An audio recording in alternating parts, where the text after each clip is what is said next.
the Author, a show about inspiring stories and conversations by creatives and all forms of art, music, movies, visual art, authors, creative writing, poetry, dance, culinary art, among others. Brought to you by the multi-award-winning author, life coach, and poet, Richard Mwebesa.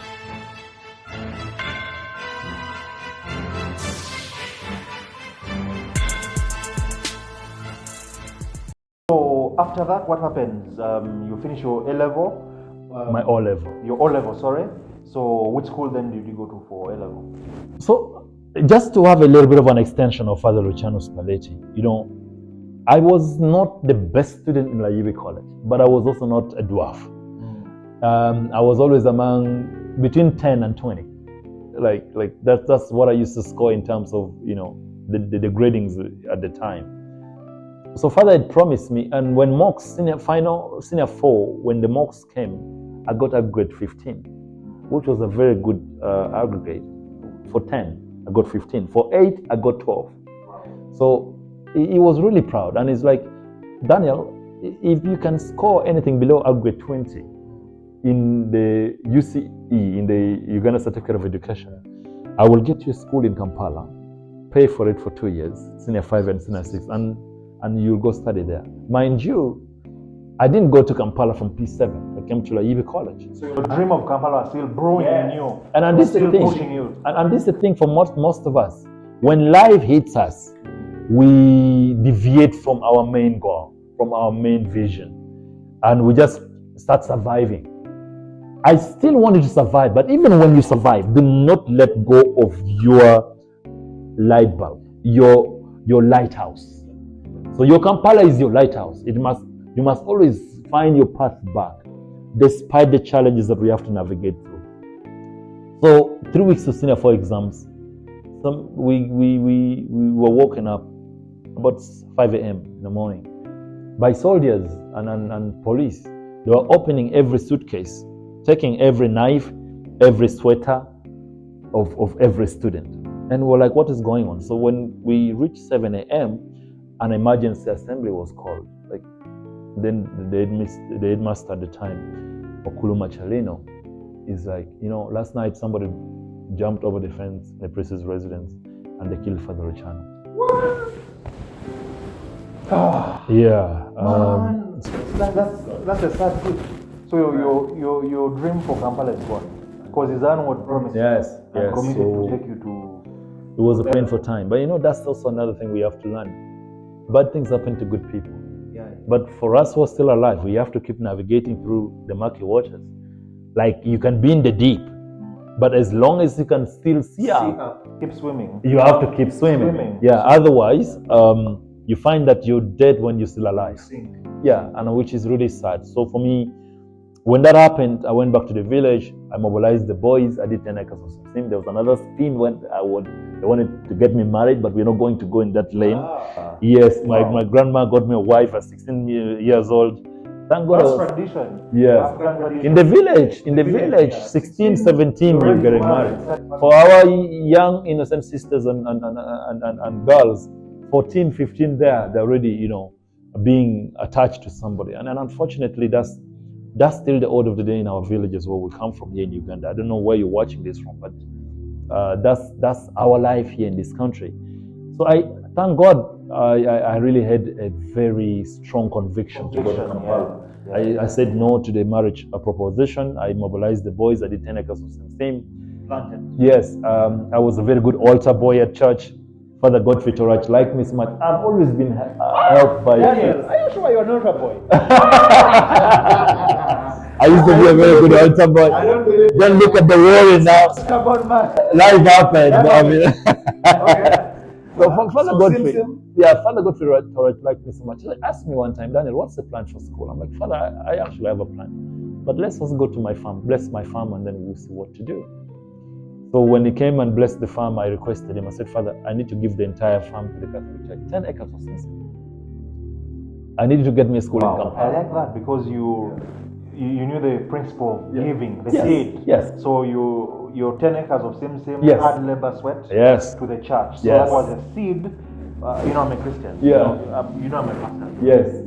So When you bring me there, yes, there's a principle which is divine. Yeah. And the principle of giving. Amazing. Yeah. Which says when you give unto the Lord, He returns to you, shaken down, pressed down, running over, and you cup running over. So that principle is clear. Yeah. So give the same. Yeah. So Father is like, "Are you serious?" I'm like, "Yeah." So he accepted. He got me a school in Kampala, Bishop's Changire, beautiful school, just on the lake in Luzira. Yes, and I came to the city for the first time on the 16th of June 2005. Wow, you even remember the day precisely. Now that day is a day of my highs of highs, but it's also a day of my lows of lows. 25th? 16th of June. It's the day of my highs of highs because the first day I came to the city. It's the day of my lows of lows because it's the same day I lost my mom to COVID. What? A coincidence. I know. What? Painful. Yeah. So carry on. Yeah, so I came to the city. I did my best. I got 16 points. I didn't go for my vacation to the village. I stayed in Kampala here. I started looking for different jobs to do in different construction sites. I was staying in Mutungo. I got a small room there for 30K. There was even no light in it. Yes. So you're renting? Yes. So I used to go from one construction site to another just to be a shamba boy. Porter. Yeah, a porter, mix sand, mix concrete, receive bricks. I did a good job, and I remember, I think around March of 2007, I got through these movements. I got to work for the late Arona Nyakarima. I worked at his home, General. So every day was giving us 8,000 shillings. So after we finished working at this place, he got us another job he connected us with Mr. Ponciano Gabrano, Captain Shoppers. So I started working Captain Shoppers in Nakawa from the day this was actually reconstructed to the end of it. So you started there as a porter? Yes. Wow. Digging foundations. Wow. Which one? No, Nakawa. Nakawa. Yeah, just opposite moves. And then when I was admitted at the university, I was given business administration bachelor's at Makere University, and my study place was Moves. So it was just across. Yeah. So I used to do my lectures from 8 a.m. to midday. I used to work because I was promoted. I became assistant storekeeper. I used to work from Captain Shoppers from 1 p.m. I remember Robert Ngabrano, the son of Ponciano. We became very good friends. So I used from 1 up to 5. Yeah. So that's how I paid my tuition for the first year. Mind you, I had saved 2.8 million shillings in my vacation. Wow. So I was able to pay my tuition. Wow. So in the second year, I still continued to be assistant storekeeper at Captain Shoppers, but I got a second job at MTN call center. So my lectures was from 8 a.m. to midday. I was assistant storekeeper from 1 p.m. to 5 p.m. I had a window from 5 to 9 p.m. Yeah. I was working the MTN call center, plot 77, opposite Garden City. At night? Yeah. From 10 p.m. to 6 a.m. Ah, man, you guys. Yeah. And then I rest a little bit. At 8 a.m. I'm back for lecture. Wow. Yeah. What were you high on? Adrenaline? I was out on my Kampala, man. I'm like, I'm here, I'm not going back. Yeah, I'm not going nowhere. And I'm going to live the lifestyle I want to live here. So how did you crystallize the dream of the sales warrior? I think exposure is very important. I've always been someone who yearns for knowledge, passionately. I like that. Hold it there. Yeah. It is said exposure is better than education because it will take you to New York through reading a book, watching a movie, reading a journal, without you ever being there. Yeah. It's the trigger of curiosity. It's the trigger of imagination. Oh yes. Because imagination is images in action. Yeah. When the images and action collide, explosions happen. So exposure is a currency. Yeah. Tell us more. So for me, exposure is very important. So I landed on Grant Cardone's YouTube channel. That was back in 2011. I just finished the university. I was retained to be a graduate trainee. That's like a lecturer at the university. So when I landed on his YouTube, I started binging on that. Every day I was obsessively watching everything. And I would say I got this cleansing. Cleansing. Wow. This rebirth. Rebirth. It kind of like his message was piercing through me and getting stuck in there. And I'm like, this is what I want. It was penetrating your DNA, yes, your fabric, your sinews. Yeah? It was basically. So I'm like, I got to do this. I got to do this. And I attended his virtual sessions. Of course, now I started having a bit of money. And then 2012, I got through MOOCs, I got to do my master's in Canada with McMaster University. And then I got immense exposure to Ryan Sherrand, the man of New York listings now. At the time, he was also just a young man trying to make his things work. And then I could see the passion and the drive in these white people. Sorry for sounding a little racist. I'm forgiven. So all these exposures, and then in addition, I became obsessed. One of my mentors, Professor Wasa Balunya, said, Daniel, now you finish your university, learning begins now. Yeah. And he recommended for me a few books to start. One of them was The Power of Positive Thinking, Norman Vincent Peale. He recommended to me The Alchemist, by Paulo Coelho. Yes. Masterpiece. Yes. So I read that book. It Rich Dad Poor Dad. Yes. He recommended for me a few books, and I read those books again. Your mind immense exposure. So wow. As now I continued growing, I did some work with the Ryan Sherrand real estate in Canada. I came back, I did some work with Toyota in Kenya, selling cars. And then when I came back to Uganda in 2014, a bit 2014, then mostly 2015, I went back to university, I taught a bit, I wasn't enjoying it. Yes, so I'm like, you know what, I need to do something. So I registered a sales agency. I call it Quantum Marketing. So we started selling cooking gas for Oryx. Peter Businja, if you're watching this, thank you. You gave me one of my biggest breakthroughs. Yes. We did a good job, and then I kind of felt like everybody just didn't like sales.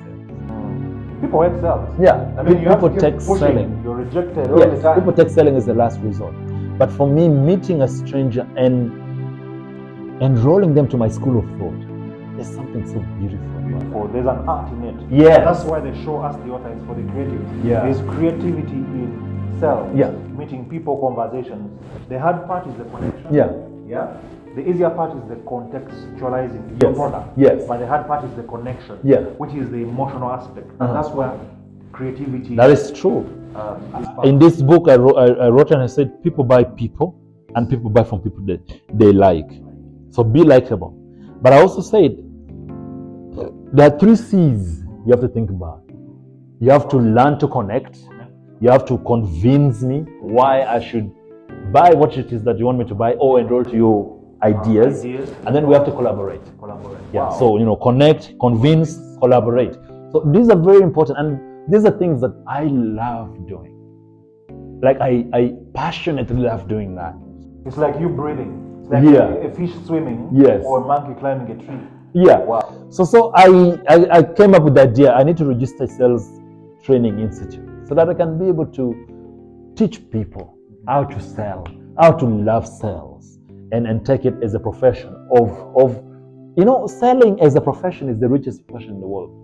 When you look at Elon Musk, recently Tesla did almost 35 billion in gross revenue. You look at the SpaceX, they're sending government rockets up there, and every rocket that goes is $15 million that the government has to pay to it. No wonder he's this rich. But all of this is because of the sales. Yeah. Be it Richard Branson with Virgin brand, be it Warren Buffett with the Berkshire Hathaway, be it Bill Gates with Microsoft, be it Richard with this on the Nile, or Daniel Chodo, the sales warrior, is all about sales. Sales moves the world. Out of the Crowd, which is one of his best-selling books. Yeah, true. Someone says if you're not selling, then you're buying. Oh yes. Yes, you're either a consumer or you are a salesperson selling. I think the construct of sales, the binary aspect of the fusion of the world as it is. If you're not giving, then you're taking. Yeah, or if you're not receiving, then someone is taking. That's true. And that's one of the laws of the universe, and all to know. So tell us more about the review of this book, because Daniel, I mean it. Yeah. This is one of the most profound books I have read. Yeah. It is a gold mine. It is a masterpiece. I've read this book cover to cover. The principles that I need are mind-blowing, I appreciate that. thought-provoking, I appreciate and heart-exhilarating. I can tell you for a fact. Tell us more about the book. So this book came about because of the successes I was having in sales. And I'm like, I'm going to write this book verbatim. And those who have read this book and have met me in person, they realize that the way I speak is the way I wrote the book. Wow. Now, there are some principles that I espouse as a person. One of them is a principle of time. I always say time is the passing of life. Every little minute that is passing by, you're getting closer to the grave. Are you doing the right thing, or are you just wasting your time away? So I started with the is what technique. Is what you're doing now going to lead you to achieve something great in this lifetime, or you'll take it with you to the cemetery? It is more Miles Monroe. Yeah. Yes, the leadership preacher, one of the best. Fortunately passed. Fortunately passed, but he always said that the grave is the richest place in the world, because all dreams, unachieved, unrealized, are in the grave, because people did not get to have the grit, to have the strength to be able to go ahead and do them and execute them, to light up the world. And I love a verse in the Bible that says we are shooting arrows. Yes, as our youth, a man's children are like arrows that he gets to shoot out into the world. Purposeful. Daniel, one other thing I've seen in this book is purpose. Yeah. The way purpose unfolds.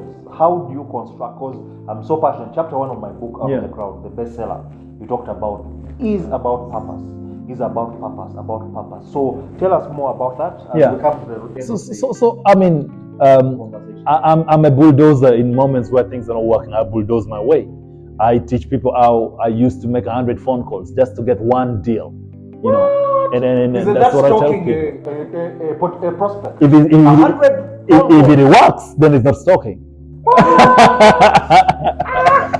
I talk about the different referral things. So it's both traditional market storming strategies, but then also employing some of the modern selling mechanisms, like now using social media, social selling, the art of negotiations. So it's a book that personifies my approach to selling. Wow. It's really Daniel Chaudhry in between the pages. And if you like what you've just watched now, you'll even love to read this more. You have to reach out and get a copy for yourself. But there's something you're not telling us, Daniel. I'm aware that you are certified as one of the only trainers themselves for the entire continent of Africa. Yes, I actually have.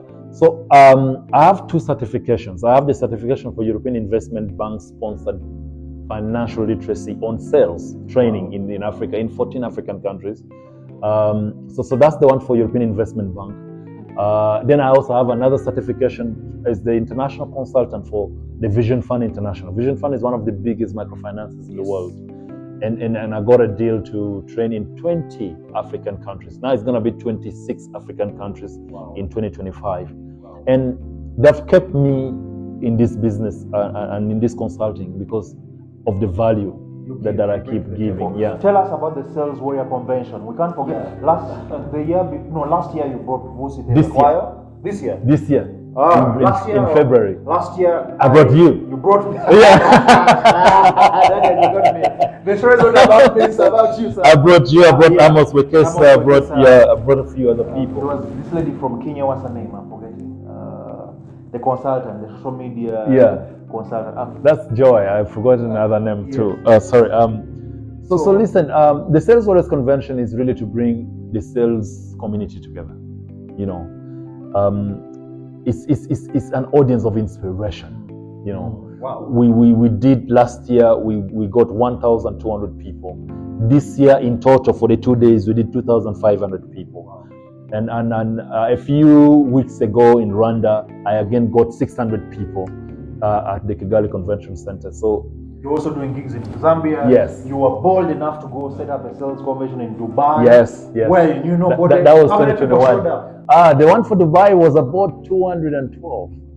Yes. Man, and we're going to do another Dubai. So we're going to do Dubai in 2026.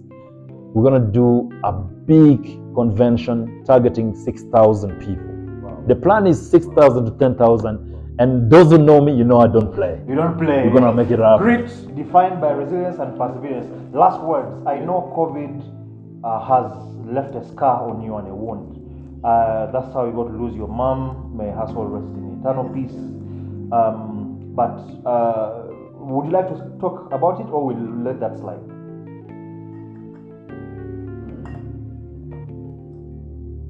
Let's slide it. Okay. Any last words? Someone out there who's saying Daniel Chaudhry, international sales warrior convention. I know one of the visions I will not share because it's a secret. We've shared as brothers. Offline, the big things that are going to come and the places you'll go. I can see your stuff shine. In a couple of years, I see you in New York doing your thing, your gigs there. Many big things that are coming up. But as we wind up, one young child out there saying, Daniel's story is impactful. When I grow up, I want to be like Daniel. What are the last words you will say? Then I'll wrap up with the 5 lessons I picked from our conversation. Be exceptional, and the world will listen. Wow. Wow. Repeat that. That sounds like music in my ears. Jazz. Be exceptional. Anything you choose to do, be exceptional. The world will listen. Whether you come from Kidgum, or you come from Lira, or you come from wherever, the world will listen. Wow, that's my lesson number 1. Said by Daniel. Say it again in the camera. Be exceptional, and the world will listen. Lesson number 2 is Kampala is alive. That dream, the name of the teacher? Anthony Opua. Anthony Opua, is he still alive? No, he passed on, unfortunately. Sorry. You should have seen the Daniel Chaudhry who inspired. Lesson number 3, dreams come true. Keep dreaming, keep moving. Lesson number 4 is no matter the dark places you are, if you have something to live for and you trust in God Almighty, He does hear prayer. You mentioned the dream of Kampala when you abducted to the bushes and tortured, traumatized, kept you going. Then lesson number 5, last but not least, anything that you want to do, you will only achieve it because you have grit and resilience. The world will not give you what you want or what you deserve. The world only gives you what you fight for. Ladies and gentlemen, it's a pleasure. Ask the author. We've had Daniel Chaudhry, the sales warrior. Thanks so much for being on set. I appreciate it. We are out. Till next time. Bye. Cheers, everybody.